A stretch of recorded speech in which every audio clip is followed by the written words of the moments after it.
Turns out that the best new restaurant in your area might be your local highway. Keith decides to start a new life fighting alligators, and check with your local cops to see if they'll be willing to weigh your drugs for you. And we unleash a revolutionary new system finding a place to sleep while on the road. It's going! It's going! It's gone! Robot lady, sound the alarm! Warning. The following podcast is another wasted hour. Warning. The following podcast is another wasted hour. Don't waste my motherfucking time! Ole, ole, ole, ole. That's not the right sport. We won. We won. The Nationals won the World Series. The curse is over. We have 2 championships in 2 years. It's amazing. I never thought that this would happen in maybe all of my life, but we'll talk about that in a minute. In more important news, your next hour is going to be replaced with 2 ignorant, uninformed, ill-advised, self-deprecating morons ranting about opinions that they have no right to have, that are probably wrong and absolutely do not matter. Our goal here at Another Wasted Hour is to convince you that where we hail from, just outside Washington, D.C., is not just a city of politics and scandals, but one brimming with art, music, and culture and championships. As impossible as that may seem. So listeners, now that you know why you're here live in studio, we have the very talented comedian, Michael Quinlan. Michael, welcome. Yay, me. Yay, you. You say words. Yes. What's up? Call me Mike. Mike's better. Mike. Oh, okay. Yeah. So we're friends now. I like that. We That's are. good. We're quick friends. We are. We're on single syllable first name basis. Yes. Excellent. You can call me Keith. That's 1 syllable, so it just doesn't change. There's Adam has 2. We just call him A now. Is that a thing? I don't even what we could make your name shorter somehow. Just Dem. Ass. No. Yeah. Just axe. Just ass. What's that ass doing? All right, ass. So yeah, welcome to the studio. Did you watch any of the World Series? Yeah, I have to be honest with you. I watched all the playoffs. It was magnificent. I didn't think it was going to actually happen. There were so many games where it looked like they were going to lose it to very good teams, and then now that they've won, there's now this weird bromance between the Nationals and the Capitals, where they're best friends. I'm digging that. The Nationals were actually at a Caps game just this last week. And they spent the entire game drinking topless, which is... I do that every weeknight. That's it, just you have season tickets. Wait, tickets? No, I just do that home alone. You just in a dark room. I like the idea of you just standing outside the arena, just topless, being like, "Go Caps!" So yeah, they were pouring beers onto people that were like, the story below them. And they got onto the ice resurfacer and they were spinning their shirts. It was, you know what? I'm very excited about this. I don't know if we'll ever do it again, but this has been a good run. And like I said, I think the actual curse is over now. Didn't I see an article about they were trying to drink beers out of their trophy like the Caps did, except the baseball trophy is not actually a cup? It is not a cup. Yeah, it's just a bunch of sticks. I heard that they broke it already. They broke 4 of the flags off, and Tiffany's had to come fix it.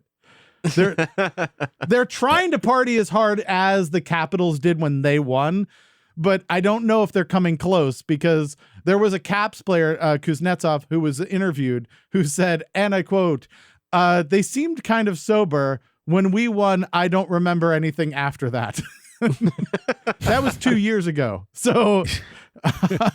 they're setting the table there as to how hard you have to go to be up at that level. They're pro level partiers.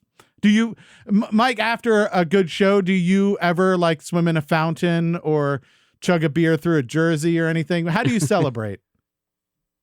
I usually go get Korean food, but yeah, no. It's a little lower key. Okay. Yeah. I dig it though.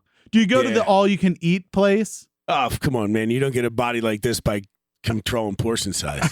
Right. You don't want to miss Korean Day. No, not at all. Not at all. Very important. No. I dig the Korean barbecue as well. My partner and we've been trying to do some of the keto diet stuff. And that's the weirdest cheat ever. Cause you're it's just meat, right? So we're good. We just eat all of it. And that's, I think keto wasn't meant to be no, you can literally eat all of the fat and meat you want. They were just eat a reasonable amount of it. And we're like, we don't like that part. We're just going to eat all the bacon. We're going to go to the Southeast Asian version of Fogo de Chao. Yeah. Dude, it's Fogo de Shone, but anyway. Yeah. Have you thrown under the bus. I've been to a Brazilian steakhouse while I was in Rio.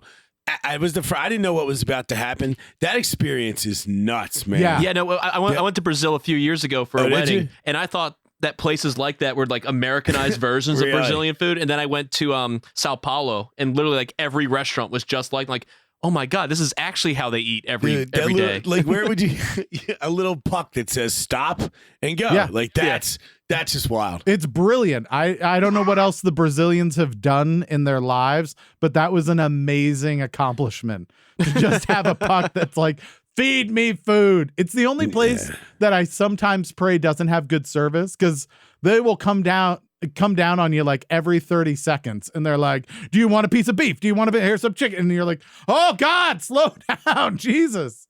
Of course I want all of it, but I want it more spaced out. Yeah. Except chicken. Nobody wants fucking chicken. That's Dude, the the new chicken guy. there's so good though. They drop the chicken livers on you. The chicken livers are okay. No, the new guy is the clown that goes near the steak.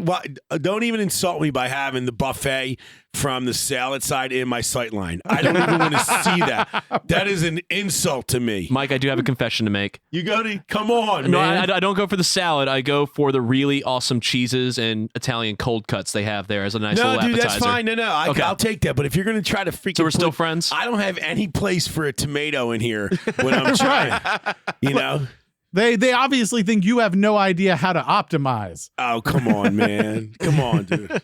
It's an insult. When you're at the Brazilian steakhouse, at any point in time, do you just start chanting fence? Like, because they both have swords, and like, I just want to see a fight go down. No, that would be it. That must have happened at some point. Right. There You must just see be them start yeah. whacking at each other with meat on Yeah. the. I would pay money, because that's better than WWE. I actually got that to happen at a pizza restaurant once. They had there's swords? a place You here in Baltimore. facilitated that? Well, no, there's a place here in Baltimore called Home Slice. Okay. Really Oh, good, I really love good Home pizza. Slice. And I don't know if they do this anymore, but when they first opened, they used to serve the pizzas on like these little tiny wooden like pizza paddles sort of they're called, things. Yeah, they're called peels. And my girlfriend at the time and I went in there. Mike at, knows like, everything. Can we stop for a second and recognize that he's like the fucking Wikipedia right now? No, dude, I was just a bartender. I was just a bartender for a long time. So understanding food and booze is kind of was a passion of mine. He's like, Sorry about that. he's like, that's in Florence, Italy. Just so you Sorry. know. Like, but like the second or third night they're open, my girlfriend at the time and I went in there. That was a good pie, though, dude. Yeah, and we went in there, and as It's he a was good taking pie. it away, I told the waiter, he's like a young guy. I said, hey, how long did you all have these in stock before someone just whacked the shit out of someone's ass with one of these? And he just goes, I'll be back in just a moment. And he walks back in the kitchen. I just hear this, well, bam! That's good, dude. Fuck! I was like, oh, God, I just got this kid fired. That's good, dude. That's really good. right. One of these two people is fired, and the other one has now started an alternative relationship. Was it the one in Canton? Mount Vernon. Okay. So speaking of like amazing parties, I hear that we've got a pretty good event coming up on Saturday, November 16th. It's up at Zissimo's Bar in Baltimore, Maryland. And you've got, this is all going for charity, but it's going to be an incredible lineup of comedians. Tell us a little bit about who's performing and what are they performing for? Sure. The who's performing is people like Mike Moran's running the entire event, King Tink. I think Maria Sanchez is going to be there. I'm going to be there. I'm pretty sure Michael Farr is also going to be there. The venue is Zissimo's Bar and Grill. Upstairs, it's the Lou Room. And they call it the Lou Room because Lou Costello's family used to own that bar. Oh, really? Wow. Yeah. Oh, And that's this awesome. And this kid, Michael Farr, who's actually on a show that I'm doing that will have been right before this airs, he's hustling, doing programming this room really, really fine. Really, if that's even... I mean, he it's does built great. for comedy, right? It's got the history and everything. Well, they got the history. What they did is, though, the owner, Gelly, just redid the inside, retooled it. So it looks like a legitimate, awesome comedy club that you'd see in New York or L.A. or anywhere else, to be honest very with you. cool. Yeah, it's a great idea. And the charity is called Sharp Dressed Man. It's through Christopher Schaefer Clothier. Chris Schaefer runs a program where they kind of repurpose old suits, and not anything that's too old, but Sure. something something that can, an old suit or old tie. Maybe you want to Marie Kondo your closet, or your significant other says, "Yo, we're moving. You got to get rid of all this nonsense, shoes, ties, all that crap." And then what they do is they take it and they give it to gentlemen who are looking to get a second chance in life. Maybe they've been incarcerated, maybe they've been down on their luck, and they're trying to get a job. So what they do is they give them a suit so that they can get into this interview looking pretty sharp and respectable and feeling great about themselves. Well, and this is a huge deal, right? Because a lot of people, you hear people say like, well, it would solve homelessness as if, those guys got jobs and got off the streets and stuff. And that's not easy to do, right? Because if you just roll into an interview looking like you're homeless, it's going to be hard to nail down a job, right? That's not going to be an easy way to get hired. And so this is one of those you and I would both know, Keith, because we frankly look homeless 9 days out of 10. I mean, it took me forever to get a job. And I was 28 before I ever got a job. Like by the time I had my third interview, I decided to wear pants, and that helped a lot. So that would help a lot. Yeah, they were like, what's your experience? And I'd be like, I got it right here. And they were like, you step out for a second. We need to throw up. So, but it is really difficult, even if somebody, has a place to stay, gets a good night's sleep, has a good resume, gets a shave. If you're not showing up in business suit and trying to do your interview that way, you're going to lose out to people who are prepared and well-dressed. And it's just the way that you're keeping yourself. Plus, the fact of the matter is, looking the part is going to give you a huge amount of confidence going in, right? So this sounds like it's a really silly thing, but there's a version of this for women as well. And I think it's a really important piece that a lot of people don't think about. That's cool. I appreciate you thinking about it that way. Yeah, it gives the gents a bit of oomph back in their self-esteem. And what they also do is they also have barbers come in, and there's some social classes, social services type support that they provide too. Chris Schaefer's doing a great job. That's amazing. So you can go up on Facebook and check out Sharp Dressed Man. You would think that ZZ Top would come up first, but this actually is going to be up ahead of it. It's a great charity. And then swing by Saturday, November 16th to Zissimo's Bar in Baltimore, Maryland. Check out the show. There's a lot of really great talent on it. And Mike, I know that you do a bunch of other shows as well. If people want to find out about that, they can go up to facebook.com/Mike Quinlan, which is QUIND. There's a silent D in there, LEN, right? Absolutely, sir. So follow them up there. Find out about all of the different shows that not only he performs in, but he's actually organizing. So it's kind of a big deal. We'll talk a little bit more about that later in the show. In the meantime, we're going to give you a little bit of a different role. I think you've obviously done comedy. You organize shows. Here you are helping charities. But have you ever been the editor-in-chief of your own publication? I have not. Well, now you're going to be. This is very exciting. So we're going to make you the editor-in-chief of a make-believe publication that nobody cares about. And we're going to pitch you news that we've found on the internet. You're going to let us know whether or not it makes it into your publication. And then at the end of this, don't forget that you will need a name for this publication. So without further ado, Adam, how about you get us started off? Did you play the stinger? I didn't. Oh, wow. Gotta play this. I can't perform unless you play the stinger. I'm sorry. I ruined the mood, and there's no way that you can be a professional without the stinger that you made. I don't know if we'll do this now. I'll do my best. California legalizes eating roadkill. Nice. So they've now launched a pilot program in 3 areas where if you hit and kill some form of wildlife, typically deer, you just download an app onto your phone and you say, I, Mike Quinlan, just hit and killed Bambi. Yeah. Nice. And they will immediately issue what's called a salvage license, which gives you permission to take that deer home, skin it, butcher it, and eat it. A salvage license. Like it's a ship. You know what's funny about this? The funny thing about this story is that it's the only thing that California is lagging behind Alabama on. What bothers me about this story is that I feel like they don't know what happens to a car when you hit a deer. Can you salvage the car? That's what I want to know. As I say, like they seem to be assuming that I have a car that can carry this deer back to my house after I've hit it. Oh, that's a good point. Also, it's California, so everyone's in a fucking smart car or a little, Fiat 500 sort of shit. You ain't fitting a deer in that. You ain't getting out on a Lime bike. There's Yeah. no way you're getting a deer on a Lime bike. So I was thinking like I saw something happen and then I'm like, I'm going to go grab that deer. But yeah, if you hit it with your own car, you're out of luck. You might have to ride that deer home. Want to limp. Though actually, so one time co-host of this show, Josh Finks, he helped us out with our live broadcast from the concert. He tells a story that he and his dad were on his way down 193. Everyone local to the area knows 193 between DC and Northern Virginia. Yeah.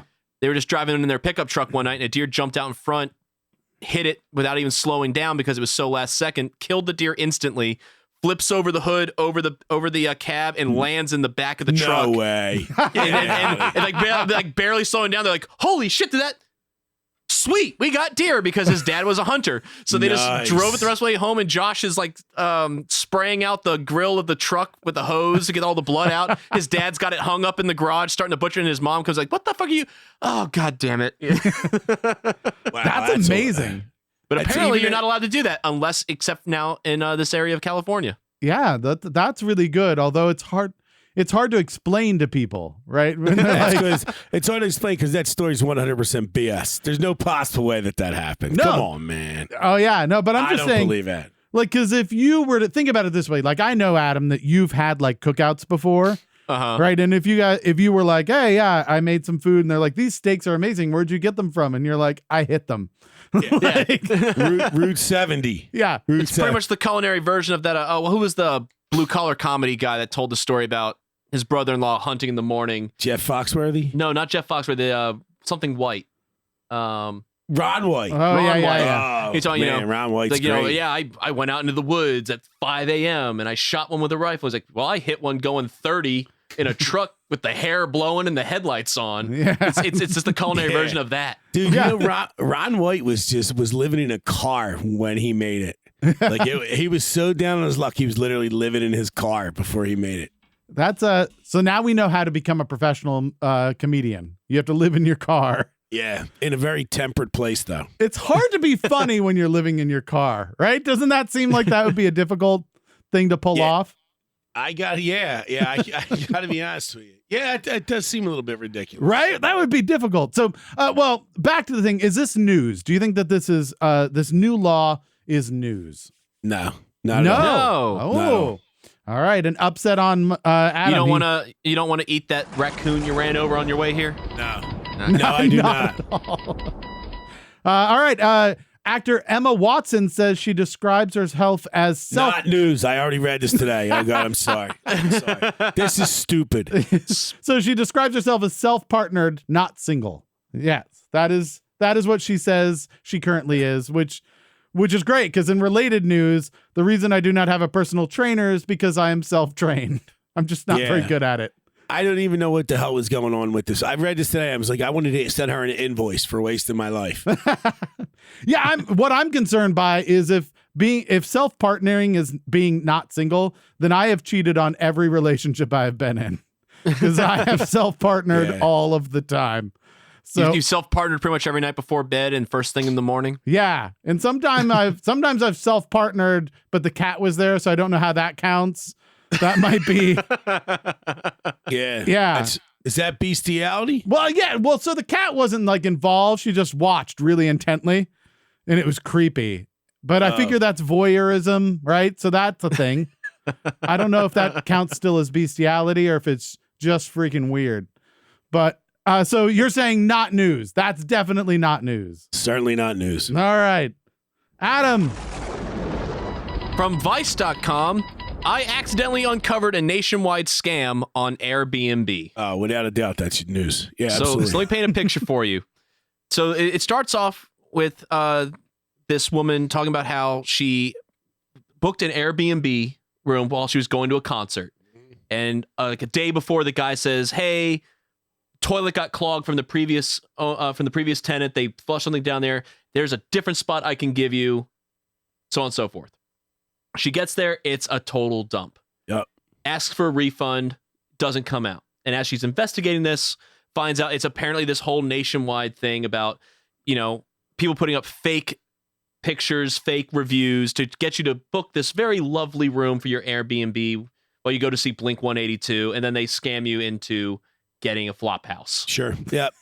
Absolutely. Believe every word of it. Here's the thing, though.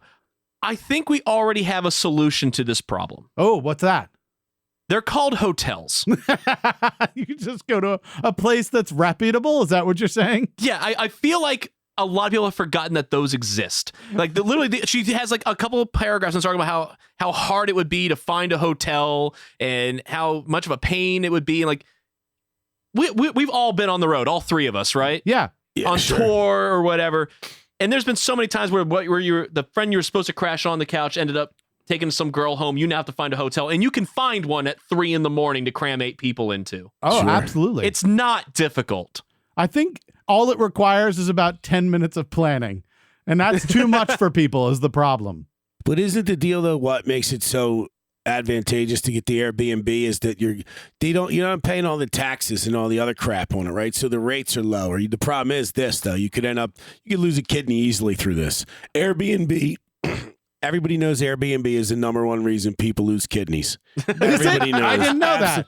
Yeah, absolutely. I'm an authority on this, actually. Oh, yeah. I'm going to have to check out the reviews of that app. I didn't see the lose a kidney guaranteed. Yeah. Yes, just send these cease and desist Airbnb to my Instagram account, please. There you go. Mike Quinlan. Yeah. At Mike Quinlan. You can tell him to stop saying terrible things about you, Airbnb. Yeah. It's interesting because I'm surprised not more of these are just air, right? It seems like that's what they're supposed to be selling. It's just nothingness. But yeah, why don't you just then go get a hotel? I don't know. Is it news? Yes. All right. Yay, I got one. You did get one. He cut me off. 1-0 so far. Yeah, he cut me off during me saying the headline. So I feel like you're still very much winning at this point. Sorry. Very emphatic about my news. CVS rejects Purdue student's Puerto Rican ID, asks him for immigration papers to buy cold medicine. Yep, just in case you're wondering why some people say that lazy immigrants are illegally crossing the border and refusing to learn English and stealing American jobs, you're probably thinking, well, have you ever wondered why employers are willing to risk hiring undocumented workers who are quote unquote lazy and don't speak English? It's probably because they know that Puerto Rico is part of the goddamn United States. So yeah, CVS, there you go. Congratulations, CVS. You have now taken part of American culture, an entire piece of America, and told them they need to immigrate into America. Was Hurricane Maria only a year ago? Oh, I think so, yeah. So because I feel like after Hurricane Maria and Trump's handling of that situation, right, social media was just awash with stories about how Puerto Rico is part of the United States. Yes, because I think at one point how is it over less than a year? People have already forgotten that. I think at so one I feel point, like even if you didn't know that before, you've been on Facebook since then and you've seen all of those things about they're actually Americans. Yeah, well, and I think it was because at one point he was saying he was going to set up a meeting with the president of Puerto Rico. Yeah. People had to remind him that was him. So, yeah, congratulations. That meeting is self-partnering. That's. Oh, there's a callback. Somebody got a callback. All right. I don't think that's news. No, not news at all, huh? Not news.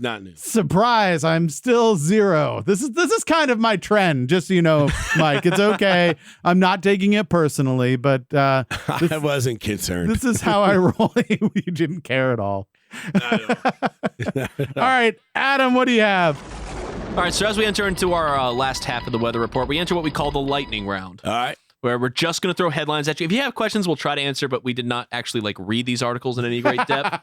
No kidding. We try to keep this part quick. So, in Keith's favorite kind of article that I tend to put into the lightning round, 1 million cannibal ants have been unleashed from a nuclear bunker in Poland. Ah! Burn it! What? Are you kidding me? How did that problem not solve itself? They're cannibal ants. There shouldn't be any of them left. There's one full one.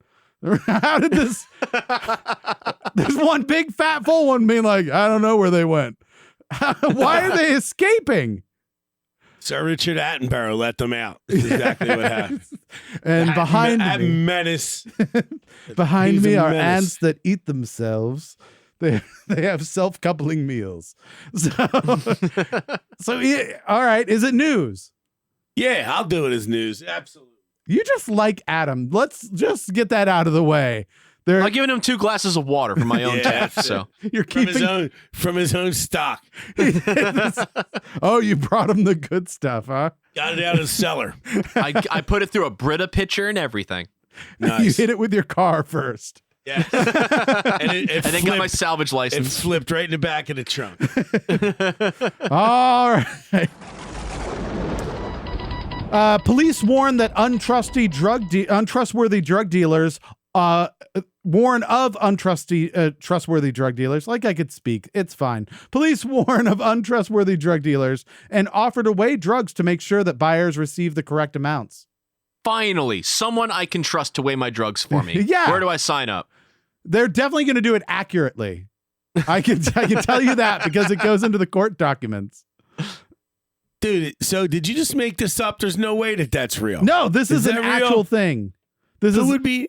No, is it like in Portugal or something like that? no. Fox 29 Philadelphia reported it. Oh no, that's okay. Philadelphia. I'm from Philadelphia, and I know what they're talking about. Yeah, Philly has just been the first city in the country to go sort of like the open air drug market model, like Portugal has. What? Yeah, What is that a thing? There's injections. I think there's legal injection sites now because Philly's crazy. There's a place on Kensington Avenue underneath this trestle where there's just an encampment. And what's crazy thing I was reading about, I want to say the Washington Post last year, that there are people that do drug tourism. Like they'll come from different parts of the country because apparently Philadelphia's heroin's so pure. For the record, the last city that should be given more drugs is Philadelphia. I'm just saying. I couldn't agree with you more. So you know what? I opened this up because I know we are supposed to do a speed round. This is actually happening in North Carolina, Mint Hill, North Carolina. So it was Okay. reported in Philadelphia, but Mint Hill, North Carolina, they did a PSA on their Facebook page urging people to come make sure that they are getting the right amount of drugs when they do deals, and that they will make sure that the weights are correct. It sounds a lot like that article I did several months ago about the one sheriff's department saying, no, totally bring your drugs to us so we can test their purity to make sure your dealer isn't ripping you off. Right. We will happily take all of your drugs, and then if he screwed you over, let us know his name and number and address, and we'll go take care of that for you. Absolutely. Yeah, I remember when I was a little kid, they did that to like deadbeat dads for Super Bowl Sunday. They'd send them out. They send them out something. They say, "Hey, dude, you won free tickets to the Super Bowl. You just got to come down and get them Super Bowl Sunday." Bang! They clock. I heard something about that with like people who had warrants out and then they won like a free trip and they got them all on a bus and the bus just went to prison. Yeah. That's your fault. And as somebody whose father was a deadbeat, it warmed the cockles of my heart. I can imagine. Yeah, it's like if you fall for that, you were meant to be back in jail. Let's be honest. Absolutely. All right, Adam.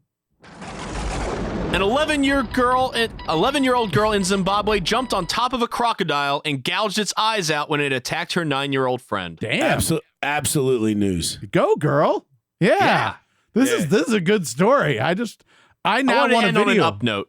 I want a video of that. That sounds awesome. Dude, I just did a quick scroll through the article, I've no seen video. crocodiles, not in Zimbabwe, but I've seen them in Costa Rica. Those things are not to be trifled with. Yeah, give that girl a meat sword. Let's see this go down. All right, so that one's in. Last but not least, Nigerian movie Lionheart disqualified for International Film Oscar due to predominantly English dialogue, despite the fact that English is Nigeria's official language. Yeah, I heard about that today. Yeah, we'll keep that as news. Just the stupid news. Yeah, the stupid news. Right I there. think what I'm guessing is that the people who handle the like Oscar selections also work at CVS. That's what. It seems like every year they screw something up. Yeah, it's amazing. You would think as a bunch of artists who are cultural, you would get this right. Like it wouldn't be hard for you to just go, oh yeah, you know what? Actually, all of their art is pretty much in English. So yeah, we'll just do that. Or I don't, it's fascinating to me. How do they skip these things? I feel like it can all be blamed on an intern. On an intern? The entire world problems are based off of interns.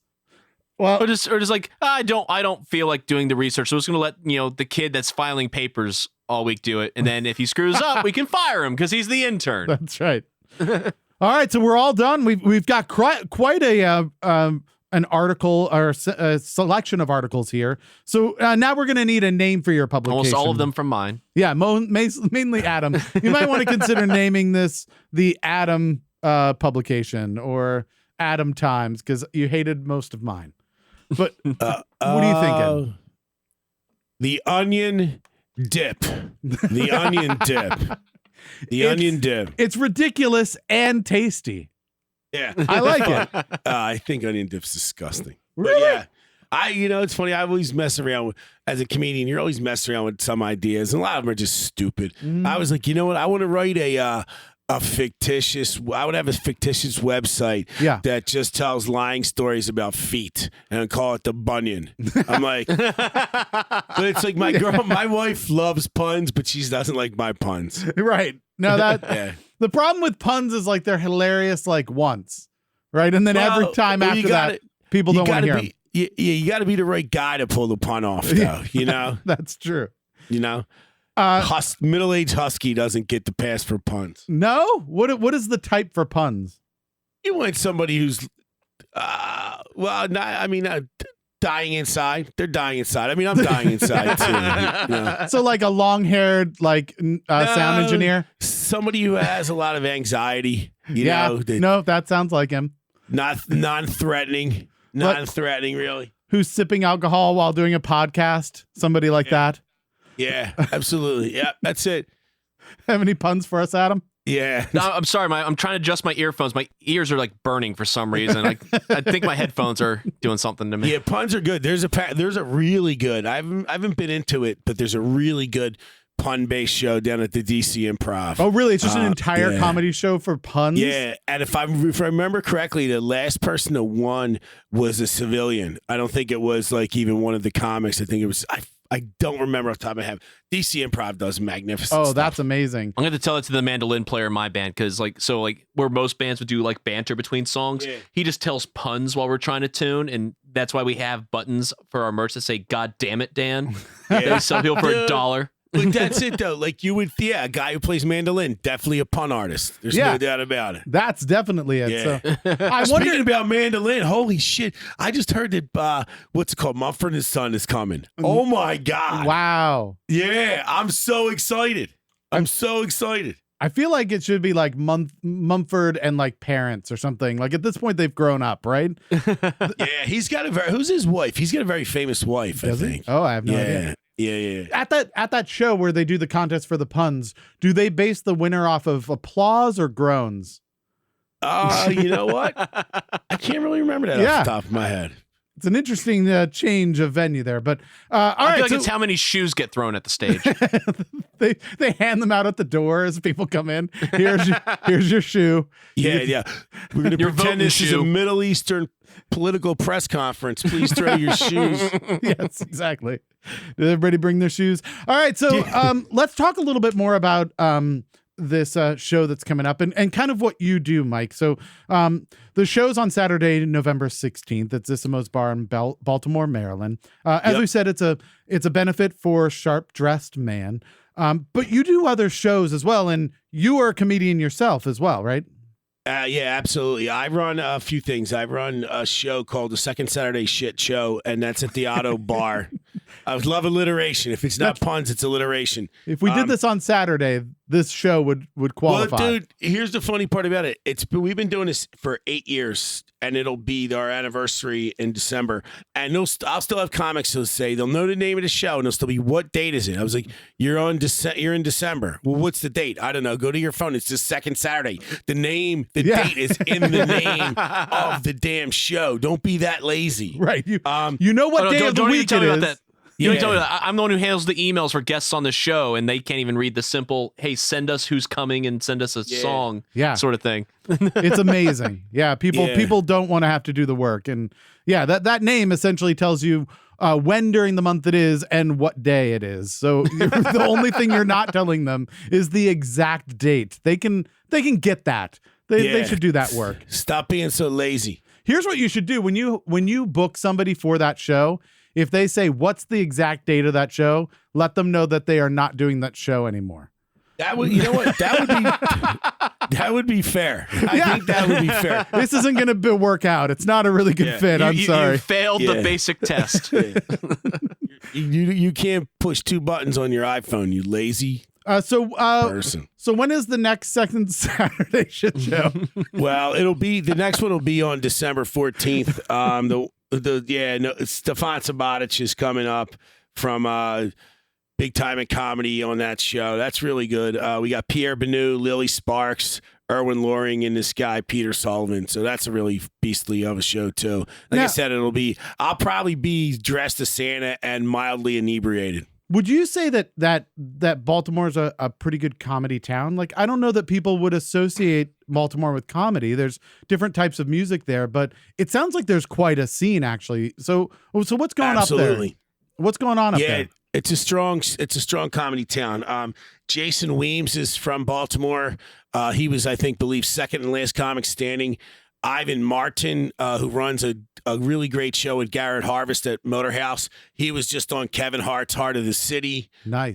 There's a kid named Stavros Halkias who actually was down Not even here. a little bit Greek. Yeah, it's a little bit. Yeah, Stavros Halkias. He went to New York City and just is blown up. He's on that podcast called Come Town. That's amazing. Yeah, so there's a lot of good talent coming out of there. Yeah. And I heard there's a guy named Mike Quinlan also who's really very good out of Baltimore. I'm decent. I'm not as good as some of these guys, like King Tink or Maria Sanchez or Pierre Benoit. There's some really monster talent coming out of Baltimore. There's a lady called D-Lo who, if you don't know D-Lo, you get to know D-Lo and Woo Woo, and there's just Larry Lancaster. It's a really great scene. It's a really funny town. So if you're up in Baltimore, you should probably be stepping out and going to some of these clubs and finding some of the talent that's you may not have heard of yet, but that's when you start seeing the people that in 10 years you're going to say, man, I saw them when, and you're going to miss out on those opportunities. And this might be one of those. Are you performing on Saturday, November 16th? Yes, I'll be on that bill. So you can check out not only Mike Quinlan, but also a bunch of the other really talented comedians that'll be there. Again, that's Zissimo's Bar, Baltimore, Maryland. If you want to find out more about Mike Quinlan and his comedy and the shows that he's putting on, go up to facebook.com/Mike Quinlan. Again, that is QUINDLEN. And hit him up. You know what? Follow him, like him, drop him a note. I'm sure he'd like some friends. Do you respond to people who actually write you on Facebook? Yes, absolutely. Yeah, I'll talk back to them. Look, talk back to them seems different than responding. Like, that's two different. I see that you have written me.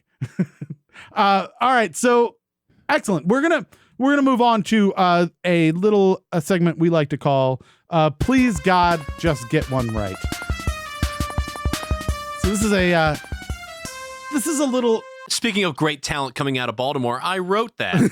Nice. I recorded that. I arranged that. It's terrible. It's still terrible. So this is a little game show we invented. The previous guest that we had on, which was Mary Jo Matea. She's actually playing Friday, November 8th at the Pie Shop. They're doing a release party, an EP release party. And so since this is the good news, since it's not the 8th yet, when the show comes out, that'll have happened. But if you hate this category, you could drive down to DC and just yell at her at the show at the Pie Shop on the 8th and say, you're a jerk. The Pie Shop's great. You know who runs the Pie Shop? Rodney Henry. Oh, really? Okay, I didn't know that.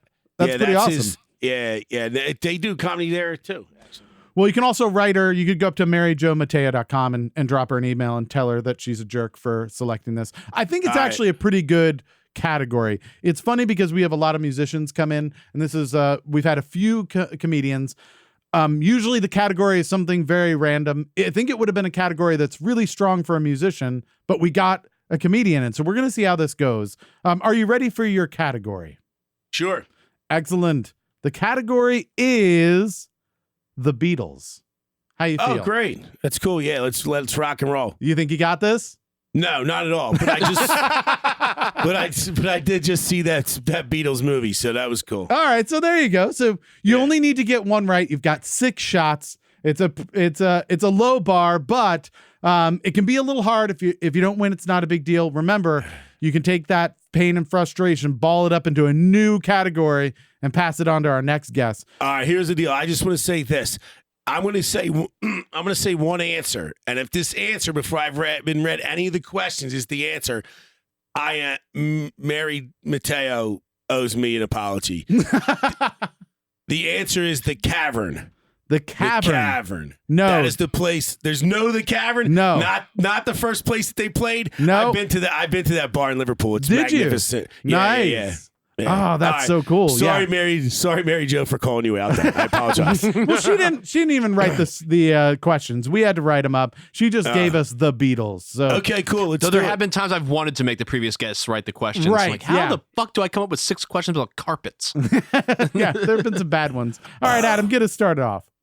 During his time with the Beatles, what is the only song that John Lennon recorded completely by himself?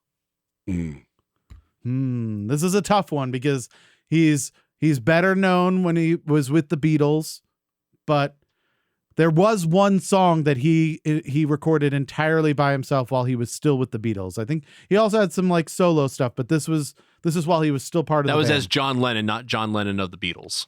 Right. What's that? John? It wasn't even a joke. That was just... So it was while he was a solo artist? No, this is during the time he was with the Beatles still. Okay. This is a Beatles recording, but it's just John Lennon recorded completely by himself. Norwegian Wood. Oh, good guess. Good guess. Interesting guess. No, the answer is Julia. Nobody knows that song. That's not even a real song, I don't think. Did you make that up? Damn. All right. Ringo Starr was not the original drummer of the Beatles. Pete Best.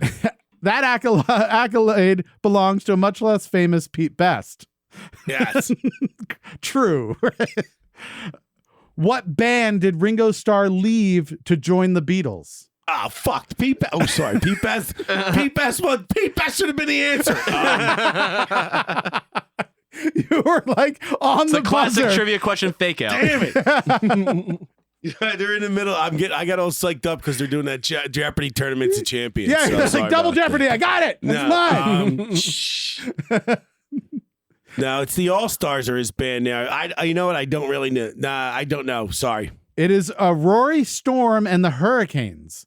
Oh, that's a horrible name of a bar. Yeah, a band. so the Beatles got signed to a label over in England, and they ended up dropping Pete Best, and they brought in Ringo Starr, but he had to actually leave Rory Storm and the Hurricanes, which was probably the best thing he's ever done in his entire life.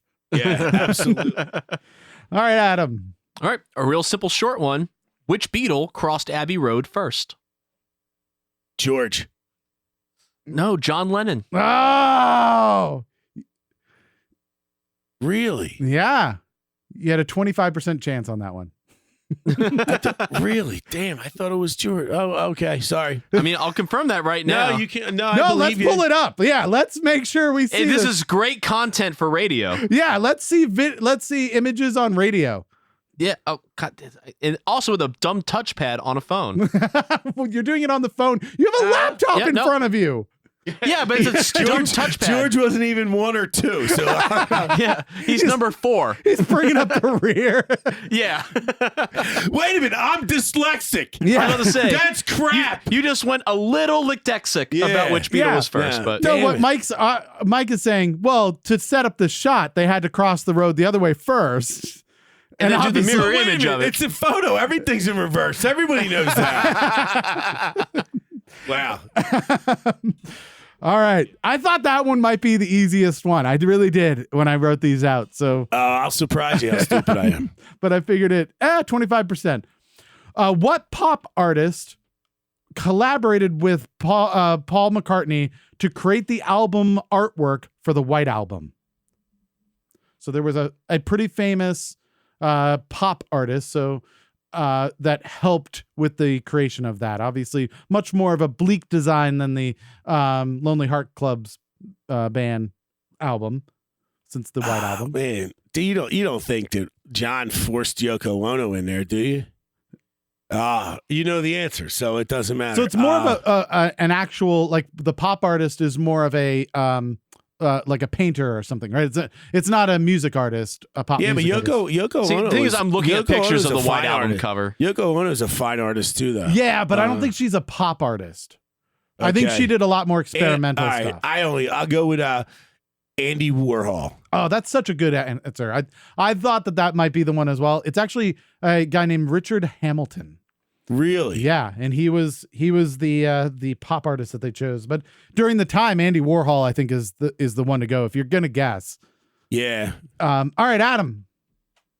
Hold on, my thing closed. Vamp. Okay. On Thanksgiving Day, November 28th, 1974, at Madison Square Garden, John Lennon took the stage. I'm guessing I'm supposed to say stage. Yes. The stage to play what would be the last song he ever played for a paying audience. It was a duet of the song "I Saw Her Standing There," which he sang with whom? So the last time he played for an audience that was paying, it was a duet with another artist. Who was that artist? They sang "I Saw Her Standing There" together. Nancy Sinatra. Oh, Interesting guess. Yeah. Elton John.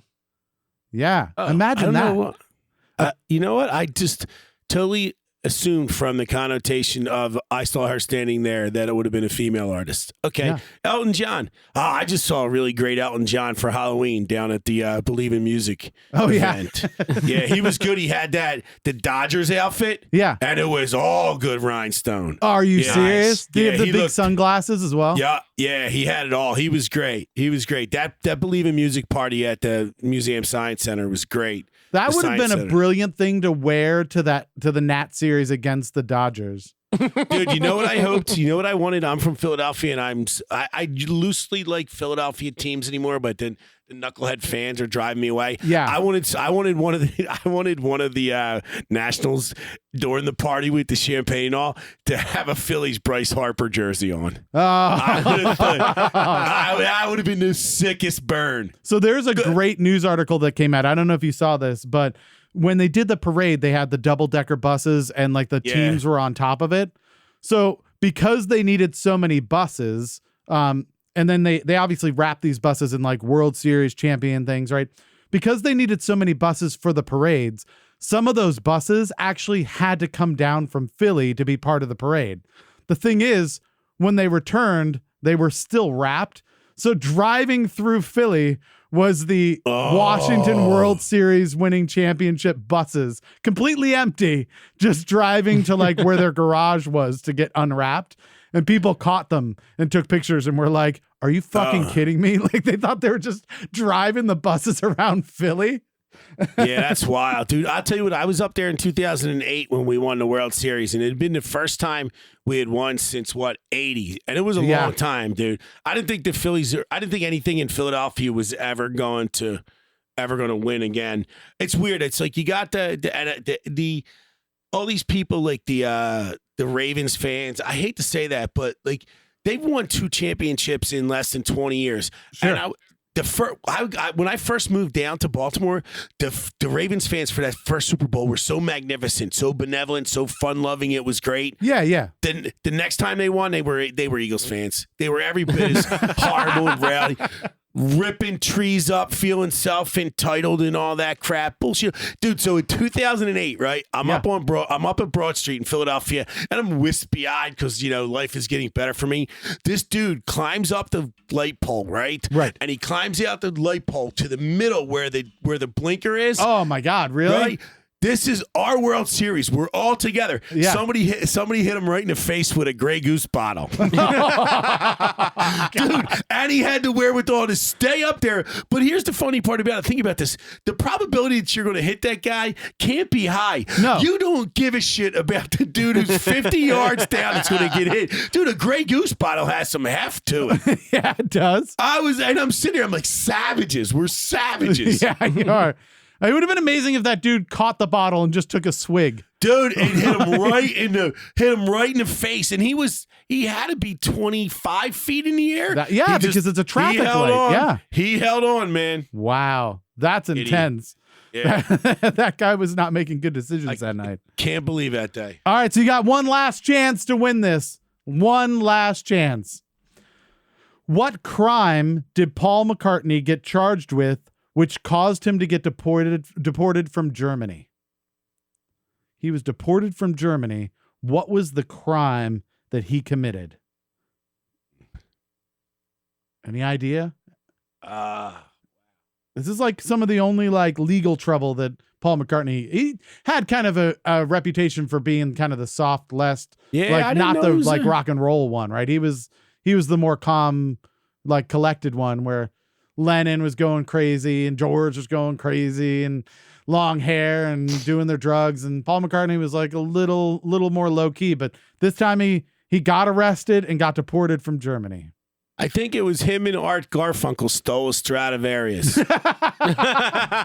I'm pretty sure what happened. They stole a Stradivarius. I want to believe that. That's what I want the answer to be now.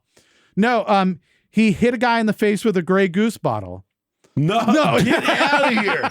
That's unbelievable. 30 years before the brand was even there. Oh my God, Paul McCartney has a time machine. This is ridiculous. No, arson. Actually, it was arson. He burned a condom, and the owner of the club called up the police and had him arrested for it. So it was a pretty minor thing, but the guy who was running the club had it out for him and got him arrested. He spent the night in jail and then got deported the next day. So there you go. What did he burn? A condom? A condom. Yeah. There's some arguments as to if he had done it as a show of a protest, or if it was actually to make light.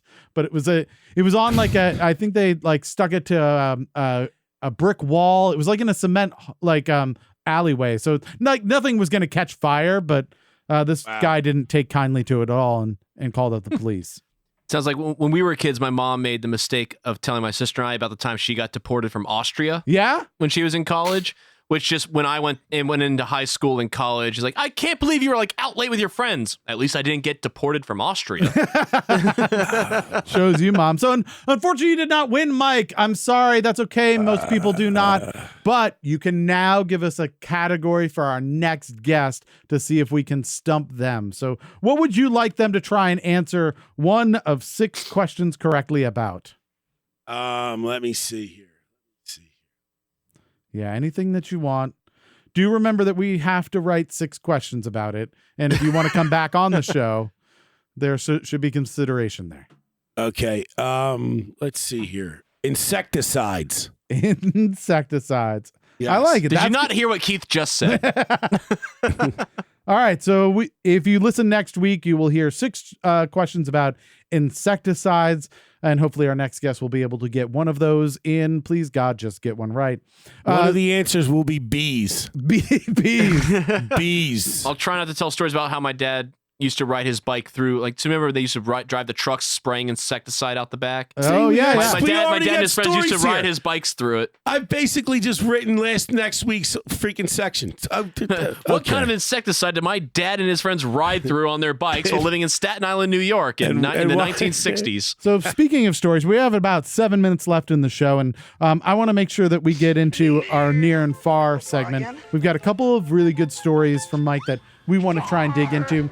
Reminder, by the way, if you want to hear Mike tell stories and comedy in person, go Saturday, November 16th to Zissimo's Bar in Baltimore, Maryland. There's a benefit for Sharp Dressed Man. Mike Quinlan's going to be there. A lot of other great performers will be there. You can also follow him again on Facebook.com/Mike.Quinlan, QUINDIDLEN. So the first story that you told me about, I thought was just pretty incredible. This is a dedication to comedy. You know, someone has a passion when you hear about a story like this. So this is a story about maybe your pre-honeymoon. What happened on your wedding day? Actually, September 14th, my wife and my now wife, Elizabeth, and I got married in our backyard by our next door neighbor. There was like 4 people there, maybe. Okay. And two dogs. And Better turnout than most local shows in Baltimore. Right? They were the ushers. Well, yes, they were. Lou and Rosie, who actually her name's Rosalita, named after the Bruce Springsteen song. But The only only things at the place that didn't take pictures, right? no, they photograph well. They just don't have opposable thumbs. No, so yeah, we got married, and then I went and did my show at the Auto Bar, the Second Saturday Shit Show. Justin Schlegel from 98 Rock was the headliner. Oh, wow. That Same night, though. Yeah. The same night. Yeah, the same night I got married. I went we didn't really have a regular ceremony because we were going to Japan to get married for the second time in a ceremony in a Japanese tea garden. Oh, wow. I wore a kimono. Yeah, I wore a kimono. I think I'm gonna ask the wooden question that flip-flops. everybody's thinking right now. Sure. Is go your ahead. wife Japanese? She is not. No, she is Interesting. from. Okay. She's from New Jersey, and she's kind of white, like that kind of see-through white. Like she's she's kind of translucent. She type just thing. reflects light. Yeah, she's kind of she's beautiful and white, and she's got one of like the David Bowie eyes, which is cool. Why Japan? Why do a more traditional kind of ceremony over there with a kimono if it's 2 white people from Philly and Jersey? That's a funny question. Just because she wanted to do something different, and she had read something online, and there's this great couple over there that helps you get married in Japan. The lady is Japanese. The man is from England. Oh, actually. Okay. He was a big-time music guy, works at the London Philharmonic or something like that. Yeah, it was really cool. And they just helped us navigate it. We got married here because you can get married in Japan, but you need to bring your birth certificates. You need to get things translated. Then you need to go to the embassy. Then you need to go to City Hall. Whereas we just went over there, and that was more for the ceremonial aspect of it for Gotcha. us. So you did the paperwork here, but then you did the ceremony there. Yeah, Nora, our next-door neighbor, married us. Did you have any guests follow you to Japan and be part of the ceremony? No, not at all. Thank God, no. I do like though that you were like, get married, do comedy, go to Japan in that order. I tell you what, I'm not sure I'm not sure my wife. So I may have drank a little too much at the Auto Bar. Well, It's like I've never been married, but I've worked enough weddings as a live sound guy to know that at least there's been enough jokes made that there's supposed to be other things that happen the night of your wedding. I went to Auto Bar. Yeah, that's it, dude. I went. I had my Presumably suit. without you, my new wife. No, did she? No, she was there, but Okay. I may have had a couple too many cocktails, So we have just under a minute left. Do you want to tell us about India? Is that enough time? Or? Yeah, no. So let's run on that. India is a magnificent place. It's absolutely wonderful. Everybody should go there. One of the craziest things, though, is that there's very little medical for the people at the lower end of the socioeconomic scale. I'm on the train platform at Agra, which is the city where the Taj Mahal is, and people are constantly begging from you, especially if you look like you're from the West. And there's this gentleman. I was wearing these suede New Balance at the time, which I'll never wear them again because they're owned by Boston Red Sox or something like that, fascists. But anyway, and this kid kept bugging me. He goes, Mister, can I wash your shoes? And finally, I'd lose my mind. I go, you can't wash my shoes. They're suede. I looked down. He had elephantitis of the feet. His feet must have been 22 to 20. God. Just gigantic. Yeah. And I was like, oh, my God, I'm the biggest moron. And I just get away handed from him my all the shoes, money I you had. giant-footed person. He was so awesome, out. Great kid. Awesome. Well, speaking of people who are awesome, you are awesome, Mike. Thank you so much for joining us. I hope you had a good time. Don't forget. Yes, it was great. Thank you. Yeah, don't forget. Mike Quinlan is going to be up at Zissimo's Bar Saturday, November 16th with a long lineup of great comedians up in Baltimore, Maryland. Go support Sharp Dressed Man and Mike Quinlan. Check him out at facebook.com/Mike.Quinlan. Also, please like our post, follow us, retweet us, and share the show on Facebook, Twitter, and Instagram. We cannot do this without you. Also, don't forget to review us on Facebook, Apple Podcasts, and Google Play Music. If you're an artist, musician, or culture creator in the DC area, we want you on our show. Email us at booking@anotherwastedhour.com. Thanks to Engineer Adam, Kevin Evinger, McNally22, Justin Rogers, Figmental Records, Figmental Studios, and Alchemical Records for all their contributions.